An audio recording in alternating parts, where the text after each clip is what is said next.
Welcome back, Mac Performance family. We are here with our weekly stream, and tonight we're going to be talking about the shoulder. I've been having a lot more patients come in and a lot of people here that are just asking about shoulder pain. They're getting into their New Year resolutions, they're been doing better and being more active, and now their shoulders frankly hurt. They've been so active, they just don't know what to do. And they don't want to stop being active, but their shoulder's starting to impede their ability to be involved. And they've probably tried a bunch of different things. Like if you have chronic shoulder pain, you probably have been told, oh, you have a torn rotator cuff. Do you know what that means to have a torn rotator cuff? You might have been told you have a torn labrum, or you just have impingement syndrome. What is that? Tonight we're really going to break down what those different things are and how we can help you get better. I see we have Ace here with us. Hey Ace, thanks for joining. I'm really excited. This is a topic that I think is going to benefit a bunch of people.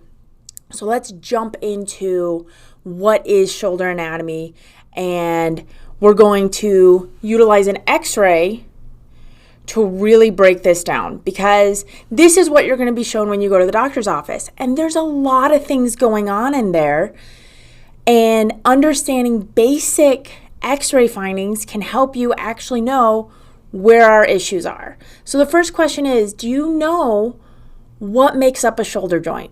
It's a ball and socket, similar to our hip, but unlike our hip where there's the pelvis, where we truly have a socket and we truly have a ball that sits in there, it's more or less a conglomerate of bones and muscles that are just kind of slapped around a rib cage, creating that ball and socket. So first part of the joint is our clavicle. This is the bone that attaches the shoulder to our central body. This really is the only one that attaches to the central skeleton. That itty bitty red bone, that's it. Everything else is held together by muscle. And that makes it a very challenging joint to work with and easy to have pain with. But that's really how we have all the motion we have in our shoulder. Our next joint we have to consider is our scapula, or our shoulder blade. This is found on the back of the body, and it is what allows this overhead motion, this reach forward, this reach back. It allows our shoulders to have that free range of motion, and it helps compose part of the socket with which our humerus sits in. So these three bones compose our shoulder, the clavicle being on the front, the shoulder blade or scapula being on the back, and the humerus creating that ball and creating that socket. Now, our rotator cuff muscles surround these joints. So let's kind of break that down. I'm going to have Andrew join me again. Go ahead and hop up here. So what we have going on is right here is our clavicle. We have what we would call our sternoclavicular joint here, our acromioclavicular joint here, our glenohumeral here, and our shoulder blade across the back. Go ahead and spin around.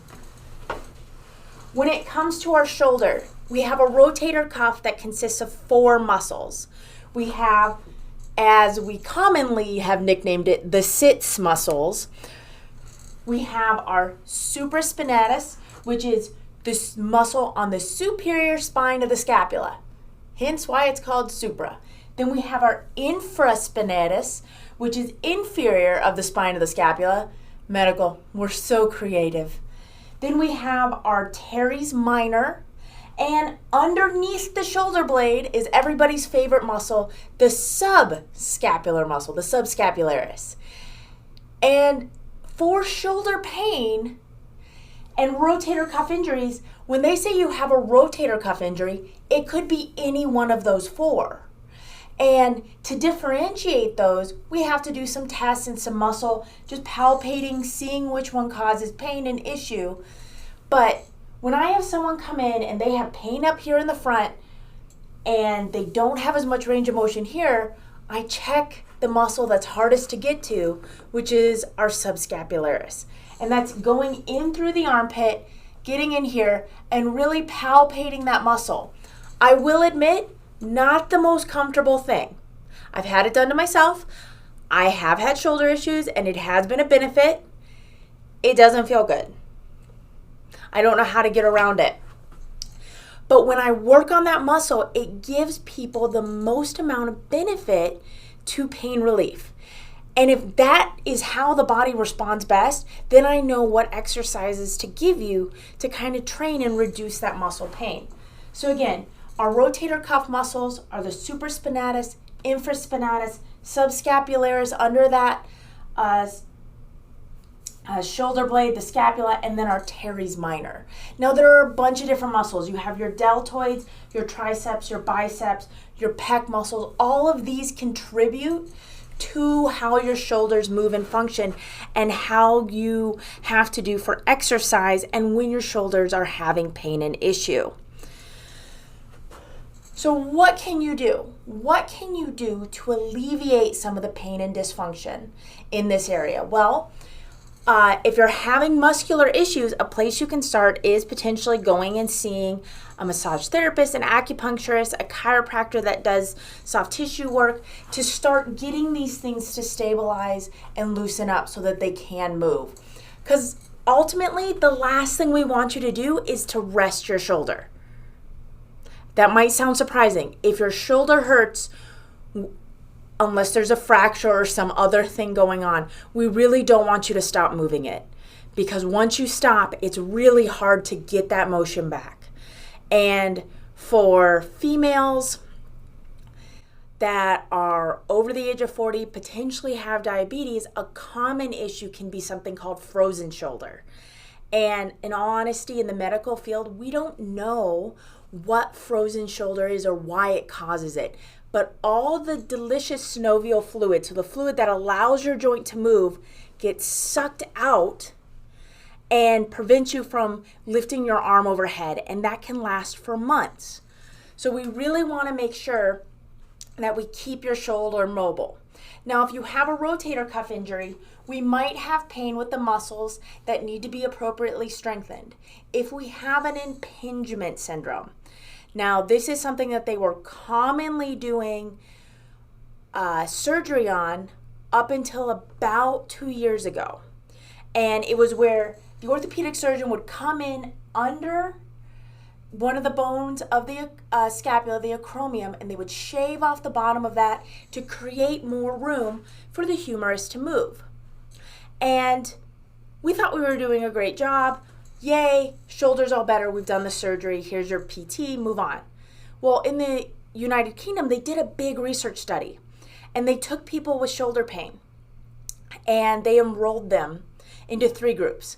All of the people that were enrolled had already failed physical therapy. They had failed a rehab program. One group got re-enrolled in physical therapy. Another group had surgery plus physical therapy. And then the final group had a sham surgery. Basically, they put a couple scars, sewed them up, splashed some stuff around. That was it. That was their surgery. They did a sham. And then they rolled them in PT. With those 3 groups, you would expect the group that had the sham surgery and only had physical therapy would have similar outcomes, and the surgical group would have better outcomes. That was the anticipated hypothesized result, but that's not what was found. What was found is that the sham surgery and the regular surgery had equal results, and PT had lesser results, which really meant that people were willing to push through the pain if they had scars in their PT to get better. So PT is the right move. You just have to work within a pain tolerance. You have to push through a little bit. So what we're going to do is I'm going to show you some potential exercises that are simple that you can utilize at home to kind of help you get some shoulder relief. Because one thing we want to do is we want to activate these back muscles because we are always sitting forward, hunched over with anterior head carriage, because that's what we like to do. We're on our phone, we're on our computer. We're really not utilizing our muscles of our posterior chain. So we want to engage the muscles here and really activate them. So how we're going to do that is by using a simple exercise band. And we're going to loop them around our hands and keep our fingers splayed open so that we're keeping everything in extension. And then timing it with your breath. So Andrew's going to take a deep breath in and extend his arms out, keeping his shoulders down, and exhale and come back in. This is called Brugger's Relief. It is a simple exercise that can be done standing or seated if you're at a desk to just kind of help wake up our back and have them engage and hold our scapula in appropriate position. So getting that shoulder blade to really kind of lock down and activate. Because when our shoulder blade isn't moving properly, we have issues with pain as things start to ride up. So go ahead and face the wall. So we're really looking at pinching in the muscles right down here. What's nice about this is if you're having tension up here, this exercise will actually help relax these muscles because it's engaging the muscles down here, which are the opposites. Similar to how if you engage your hamstrings, you can relax your quads. This is the same type of exercise using what we would call reciprocal inhibition. So this is one exercise to help activate that posterior body chain and really get some relief within our shoulder girdle that can be done anywhere. Another one is called a closed chain exercise. So I'm going to have Andrew get down on all fours, and he's going to grab one of our little balls for rehab. And what we're going to do is both the shoulder that is supporting in quadruped and the shoulder against the wall that's doing gentle circles are both stabilizing. So we have the one on the ground stabilizing the body, preventing any rotation or twisting, and then we have the one actively involved in a movement. And we're starting to get a little more specific with activating. Ooh, I had a question. Do I ever get picky on elbow positions by the body or let them naturally flow through the position for patient's comfort? So when it comes to Brugger's, I don't get picky because, well, one, I know this individual really well. Their traps are so large and their lats are so large, they actually can't get their elbows by their body because they lack some mobility, and we're working on that, aren't we? So it's one of those things that I kind of let them get into a natural position as long as it's within a margin. It's challenging to force them to get into a position that they can't. I even struggle to get my arms down here because of a sternal deformity, pulling all my muscles in. So I work on opening up my chest, but I still have trouble getting my elbows fully locked in. So I'm not as fussy there. I'm more concerned with the activation of the posterior chain.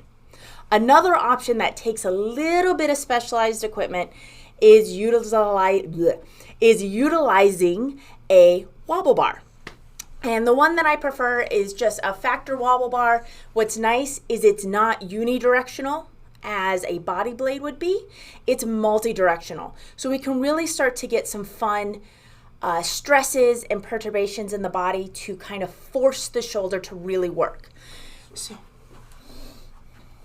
what we have here is the wobble bar. We're still going to activate back here. We're going to make sure we're standing with good posture. We're going to get this as close. If they can't lock it in, they can't lock it in, but as stable as possible. I just don't want it flailing out here because then they're really not using the muscles I want them to engage. So go ahead. So right now we're working in a lateral movement pattern. Then he can shift to an anterior to posterior, so front, back and forth. And then he can kind of do a circular pattern. Now this is all in what we would call shoulder neutral. We're not putting it in any positions of stress. Now we can have them go through, if I'm working with, let's say, a quarterback, I can have them go through the position of throwing nice and slow back and forth. And this really forces them to engage the muscles properly. Now, if they start to have pain or aren't able to hold the co-contraction, the activation of that lower trap muscle, then he hit the ceiling. So if he can't hold the co-contraction while he's doing the movement, I'm going to rein him in. I'm going to pull him back to a lower level. I'm really trying to make sure that we're instilling an appropriate neuromuscular pattern with this activity. Granted, he's not a football player, he's not a thrower, he's a hockey player. So if he were having pain while skating or pain while shooting a puck, we would bring in his hockey stick, we would bring in his gear, and we would make it sport specific to his activity to try to help him get through that. Now, I have another question. Yes, Jacob, the hulky husband does strike again. Now, I have another question. How about standing while doing the wall circles with the ball? It definitely would target different muscles, but still kind of work. Yes, you can have them stand. I like the tabletop or the quadruped position because it puts them at a lower level. So as we progress through the rehab, I would start having them stand. It really is, where are they? What can they do? How injured or how much pain are they in? So I'm trying to scale the exercise as low as possible and then build them back up to the activity that they need. It really is one of those things that I'm trying to build them back as quickly but as slowly as necessary.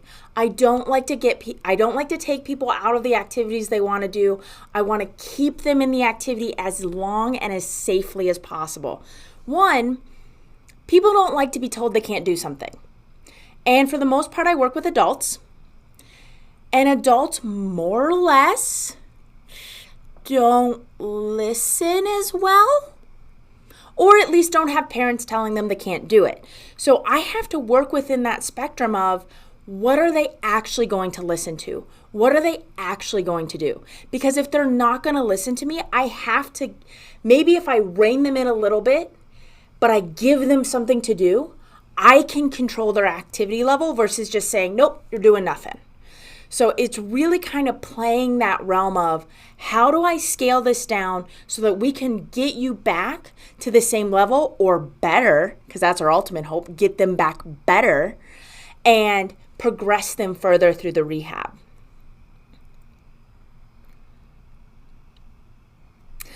Do we have any other questions for tonight's shoulder? There are absolutely some stretches. I know one that's coming in and out of favor is the sleeper stretch.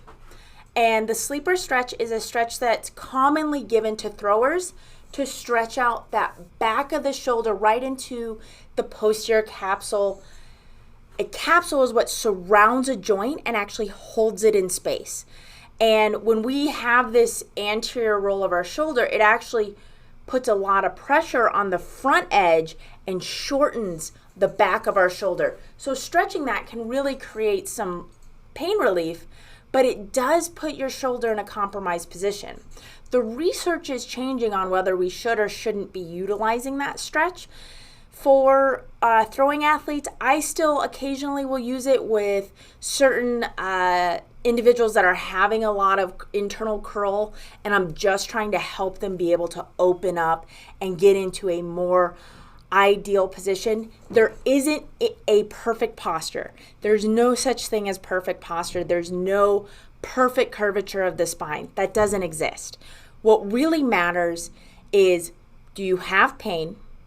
Are you functional? Are you having, so if I have someone coming in that's sitting at a desk all day, they're sitting like this, they have their chin jutted out, and they have significant headaches and pain and they can't do their job, yeah, we're going to work on correcting that. But if I have like a world-class rower come in and they're internally rolled, I'm going to leave them be, because really for their sport, especially in an active section, they're not going to be able to do that activity. I got a question. What level of pain is acceptable to do when a patient is performing rehab exercises? Some studies are showing that helping patients through the pain threshold yields good results. So do you do that by pain level or accessory symptoms? I.e., if the movement exercise generates radiculopathy on top of the pain. Ooh, okay. So let me put this in non-doctor speak, because Jacob is an intern and future chiropractor. Congratulations on graduating in April. I'm sure you're not sweating the nerves yet. When it comes to pain, I find an acceptable threshold to be about a 4 out of 10 on a pain scale. So 0 being no pain and 10 being you need to go to the hospital. This is not the place you should be. So a 4 out of 10, so moderately annoying, aggravating, you definitely know it's there. I still want you to progress. But if you're starting to get radicular symptoms, basically being numbness and tingling down the hands, a burning sensation that is extending beyond a focal local pain, we're going to back you off of that activity. Our ultimate goal is, 1, to create activities that you can function through the pain, but 2, also find activities that alleviate the pain, so that if you're starting to have symptoms, when you're at home, you know, oh, I can do this and I can feel better. I want people to be able to control their bodies, control their pain, and not have to rely on someone else to take care of it. Not the best for me. I would love to be like, oh yes, you have to come to see me, and that's the only way you're going to get better. But that's not what's best for you. I want you to be as healthy and in control of your body as possible. All right. I have another question. Is this method appropriate for use on a patient who has periodic reoccurring pain post-surgical bone spurs and rotator cuff? Yes. These exercises are absolutely appropriate. The only time that I would say that we need to reconsider these is if it's a potential total shoulder patient. So if they've had a total reconstruction, that is a different scenario. But if we're just dealing with someone that's had something go in, clean up some bone spurs, clean up some muscle reattachments, these are great exercises for recreating stability. Granted, again, a lot of those surgeries, the cleaning up of the bone spurs and reattaching of muscles, they're just not doing them anymore because they're showing that physical therapy and home exercises and rehab programs are getting better or same results as the surgery with less downtime. We just have to make sure that we're getting people better and actually focusing on the appropriate exercises. Now, if you're having pain and you're doing some of these exercises and it's getting worse, or it's just nagging on, you might need to go see a chiropractor or a physical therapist to have a full assessment and determine what truly is the problem. Because there are times that home exercises and stretching and activity just aren't going to be specific enough to really get you to the next level. All right. What about post-surgical pain in a shoulder? So there are times that, depending upon the type of surgery someone has, so if someone has a chest augmentation or a breast reduction or a cancer surgery where they're doing any surgery in this area or they're doing surgery on the neck, there's a chance for a neurologic injury. and that can cause referral pain to the shoulder. There is a lot of nerves running through this area that allow us to have all this motion, and it comes from our spine. And this is fantastic because it gives us so much motion. It also leaves us exposed to injuries. It's also why if you're having a heart attack, you might have left shoulder pain. If you're having gallbladder problems, it can cause right shoulder pain.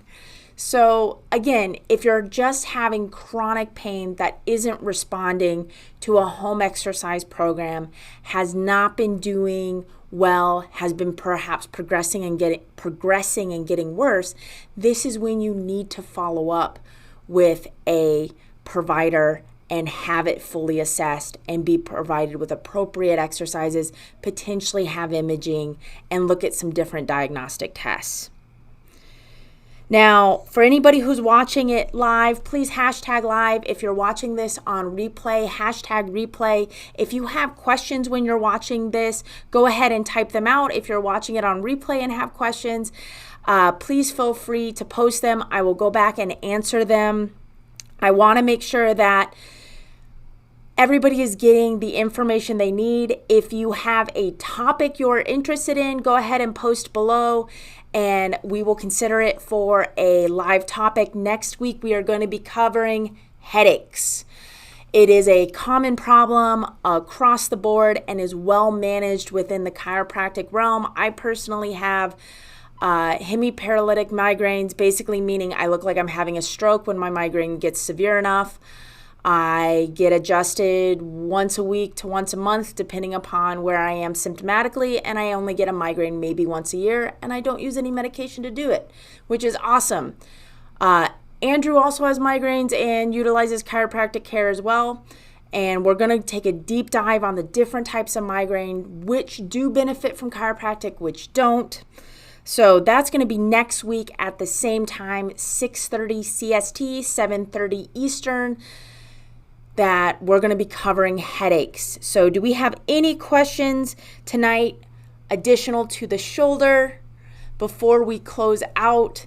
Tonight is definitely one of the fun things. I love taking care of shoulders. So if you're in the Minneapolis, Twin Cities area and you're having shoulder pain, please let me help you. It is one of the funnest things that I can take care of because it's just so complicated. And I love the puzzle that they create. So I'm seeing I have Dakota and Liz and Ashley and Kayla and Lisa and Jacob and Nick and Nicole and Johnny. I want to say, and Krista, I want to say thank you all for tuning in tonight. I appreciated having you on my live stream, and I hope you have a wonderful evening. And just remember, we're trying to get people better faster, keep them better longer, because no one has time to be sidelined. Have a wonderful evening, and I will see you next week. To keep up to date with future content, please click subscribe. Additional information is found in the description of this video. All information, content, and material of this video is for information purposes only and are not intended to serve as a substitute for the consultation, diagnosis, and/or medical treatment of a qualified physician or healthcare provider.